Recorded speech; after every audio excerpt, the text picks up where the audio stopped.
Welcome back, guys. Today we're doing part 2 of our how to sell your home and the 3 key things that we focus on. And today we're going to be talking about pricing, which is super complicated. I actually brought someone else in to help us talk about it. Welcome to the show, Joe. Today we're talking about pricing, which I know is one of your favorite things to talk about when we're looking at selling a home. It's one of the key things that we feel like if you get it right, it goes really well, and if you get it wrong, it can go really wrong for you real quick. You're right. Yeah. So when we look at pricing your home, there's typically 3 types of properties we'll use as comparables. The first one we're going to look at are anything that's closed. So when we look at what's closed, we'll go back typically about 6 months, usually about 6 months. And then we'll go back also and look at, the area size. So we'll try to keep it to the neighborhood. Do we often go outside of the neighborhood? Only when there's not enough, because we're looking at it from an appraiser's perspective. So they will go outside the neighborhood if they cannot get at least 3 to 6 comparables in that neighborhood. So that's kind of the number. They're looking for 3 to 6 homes that have sold to compare the property back to. Yes. Yeah. And that's the key thing that we find is finding the homes that have sold that makes it a good comparable. So when we're looking at closed homes, what makes it a good comparable to the subject property? That's what they call it, by the way, when they're looking at your home, is called the subject property. That's that real estate lingo coming out. But what are some key things that you typically look for when you're looking for a good comparable back to that subject property? A lot of the keys are going to come back to age of home, where they're pretty comparable in the same build, the same time frame. How are the kitchens? Are there updates to the kitchen? Your HVAC units, roof. These all things play into factoring how your house compares back to the house next door or down the street.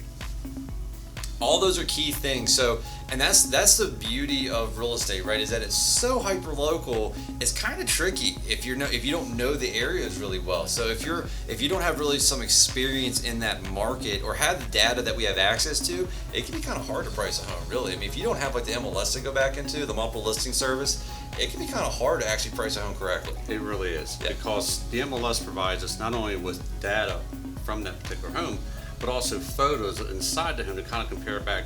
Does this one here have, what kind of kitchen they have versus layouts? All these things are important. Yeah.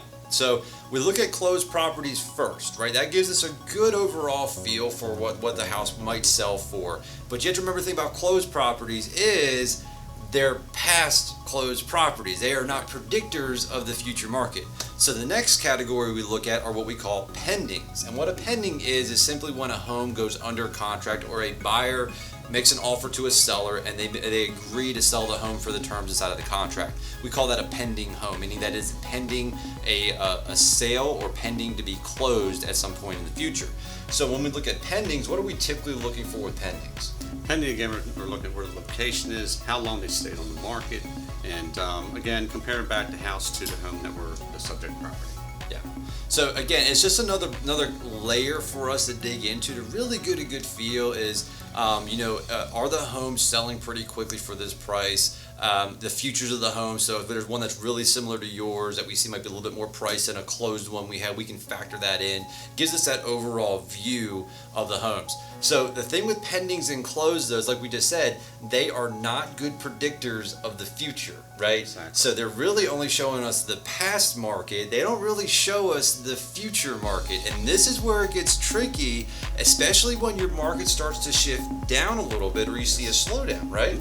So when the market starts slowing down a little bit, we see prices of homes starting to fall. And what we'll see is if you're pricing your home based on pendings and sold from about 6 months ago, you're doing what we call chasing the market, right? And chasing the market is not a good thing. This is not like, a dog chasing a car. It's not a good thing. So typically what we like to do as a third layer is we look at actives. So when we look at actives, what are some of the key things we're looking at actives that help us build out the comparables?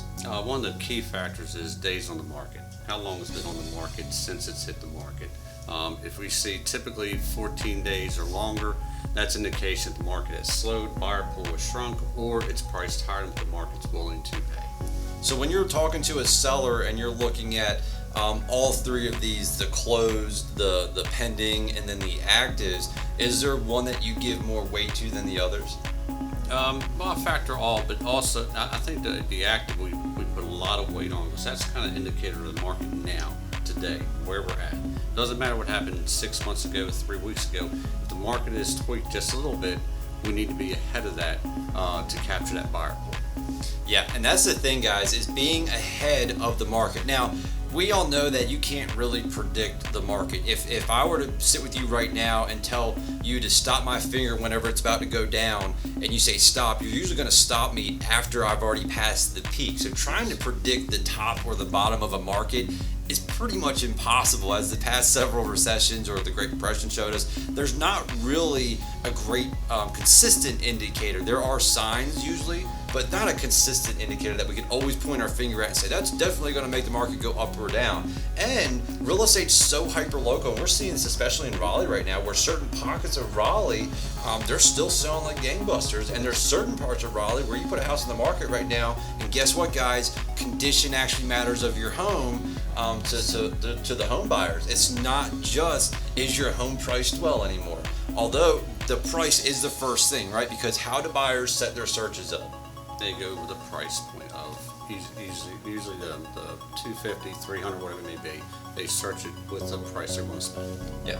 So if you have any questions about selling your home or pricing of your home, we're happy to chat more about that.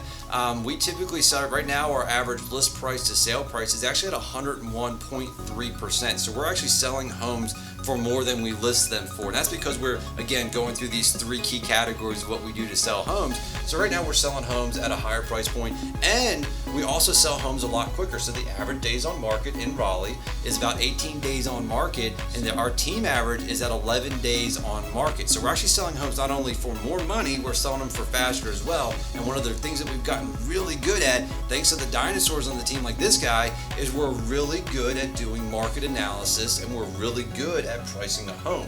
That's one of the big things we bring to the table, is we actually take the time to really dig into the numbers. We really dig into the features of the home, the community, the location, and that's a big component in making sure you're maximizing your dollars. So again, if you guys have any questions about how to price your home correctly or what the market's doing right now, feel free to reach out to us.